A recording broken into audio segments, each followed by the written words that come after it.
Hey everybody, it's Lawrence. Today I want to talk to you about how parenting rewires the male brain. This particular thing is important to me because there's a number of issues here. Number one is we there's a lot of mythology out there about male, female, and the masculine is this and the feminine is this and blah blah blah blah blah.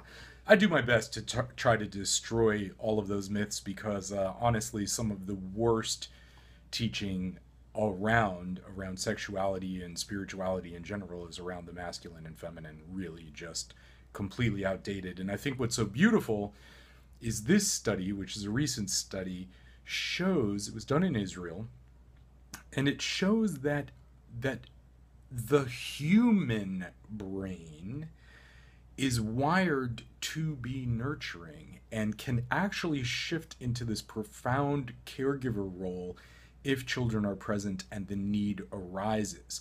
Now, why is this important?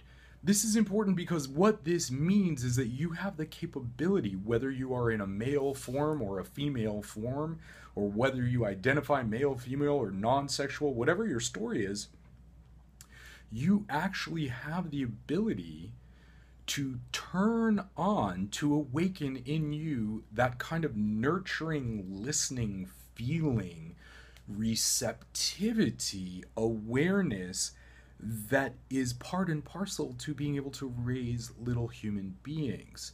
So, males who were around children, little infants, who had to step into the role of major caregiver parent, had profound shifts in their brain, and specifically around the amygdala, which is typically the place where the female formed caregiver would have their circuits turned on. Like the person who is quote unquote playing the role of mother would typically take on this amygdala, sort of an emotional tuning in or attunement. That's the amygdala is part of our emotions.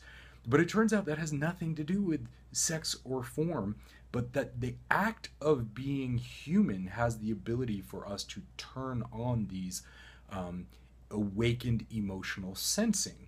Now, many of you know one of my superpowers is the ability to quote unquote track energy and to be able to tune in and really connect at a deep emotional level. And these circuits are what years of meditation have turned on in me, this ability to empathize at a very deep level. That's what the amygdala has the capability of doing.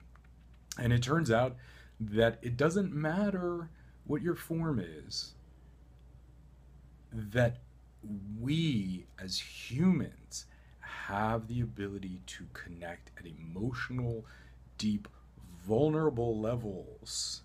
And I would argue that this is, a necessity for us to do. And you don't have to wait to have kids to have that experience, that this is something you can turn on through your connection, through your willingness to move to those vulnerable spaces and places within yourself, to be aware that there is something that you can turn on, like an awareness. I call this a sixth sense.